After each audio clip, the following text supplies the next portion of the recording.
Hi, I'm Gus, and in this video I'm going to show you how to configure a CP system from the user-friendly PowerView CP touchscreen. The system that we are going to configure consists of a central control unit which houses an LC90 and the touchscreen that we will use to configure the system, and 16 TRU panels that are all networked together in an RS485 network that spans the length of a bridge. Each of the TRU panels contains an L144R module, which is a TR module, and an IMAX reference monitor module. Both of these modules have a set of ID switches that need to be set in order for the system to work. The way that we're going to set these switches is that Peer 1 will have a L144 ID1 and an IMAX ID2. Peer 2 will have a L144 ID3, IMAX ID4, and so on. Once the system has been set up and all the addresses are configured as per the table, we can move on to the touchscreen. The first thing we're going to do is press Settings, and we're going to clear the hardware settings. This will clear everything that's already configured on the screen, and it will give us a fresh start. We are prompted to enter a password. Click Login, enter the password 9876, and clear the hardware settings by holding the red button. Once the screen disappears, the settings have been cleared. Next, we're going to start setting up the system. So we go to Hardware Settings, click OK, and on the primary network we've got nothing to do. So we click on TRU1, and this will take us to the secondary network settings. The first thing that we got to set is the number of slaves on the network. This is the number of RS485 modules in the network. So for our system, we've got 16 panels, each with 2 modules, the L144 and the IMAX. So that gives us 32 slaves. So we enter 32 slaves. This will now give us 32 modules that we need to configure. So as per the ID table, the first module at ID1 is going to be L144. So we browse until we find the L144, which is a C2260C. This module has got 4 TR zones. So we enter 4. And now we can click on Next to go to the next module that we've got to configure, which is ID number 2. This is the IMAX. So now we browse and look for the IMAX. And here we go, we've got IMAX C6338A. And the number of references that we're going to use is 5. Then I click on Next to go to module number 3. This is again an L144. Select L144 and 4 zones. And then the next module is again an IMAX with 5 references. And I'm going to keep going like this until I do all 32 modules.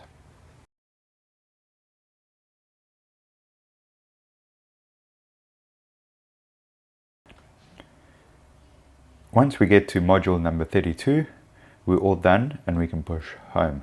Back on the home screen, we can now see that under settings, there's a bubble that shows 32 issues. If we follow that, we see it's under server settings. And what this means is that all the modules are currently set to out of service. So to bring them into service, we just click on the button, enter the new password, which is 4321, and we hold down the button to turn it into service.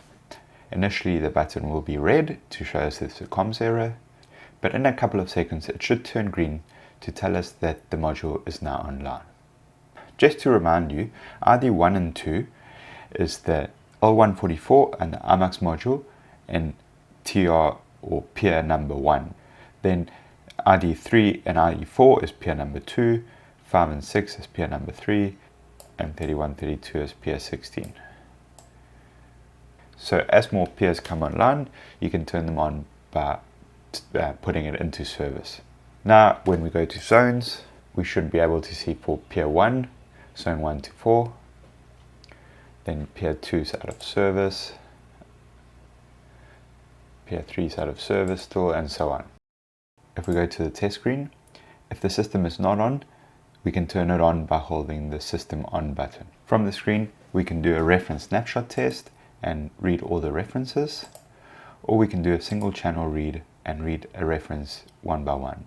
Something that would be helpful is to give all the zones some names and all the references some names. If we go to settings, names and ranges, and we click on zone names, zone 1, 2, 3 and 4 belong to peer 1, zone 5, 6, 7, 8 to peer 2, etc. So what we could do here is to make it easier to read is give them some names. So for example, zone 1 is peer 1, zone 1, zone 2 is peer 1, zone 2, zone 3 is peer 1, zone 3, zone 4, peer 1, zone 4, zone 5 is now peer 2, zone 1, and we could just keep labeling all the zones. In this way, when you look at the zone status, we'll be able to see the names of each zone. So peer 1, zone 1, 2, 3, 4, when peer 2 is connected, we'll see zone 1, 2, 3, 4. The other things that we can label, if we go back to names and ranges, is the reference names. So here, each peer has 5 references, so we could label these as peer 1, R1,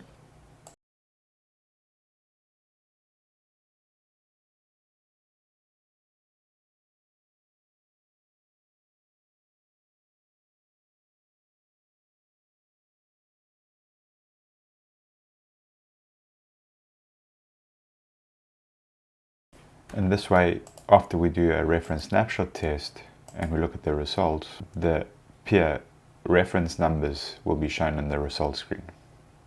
The last thing we want to check under settings, again names and ranges, and the reference ranges, we want to make sure that all the ranges are set to -3 to 3 for every reference. And that should be everything that needs to be set up. One last thing, to get an idea of the performance of the network, you can click on the help button, com status, and what we'd like to see is after you clear the secondary network counters, is we want to see good messages and good query numbers going up, but we don't want to be seeing any query retries or timeouts. And that's all the setup we need to do. Thank you for watching.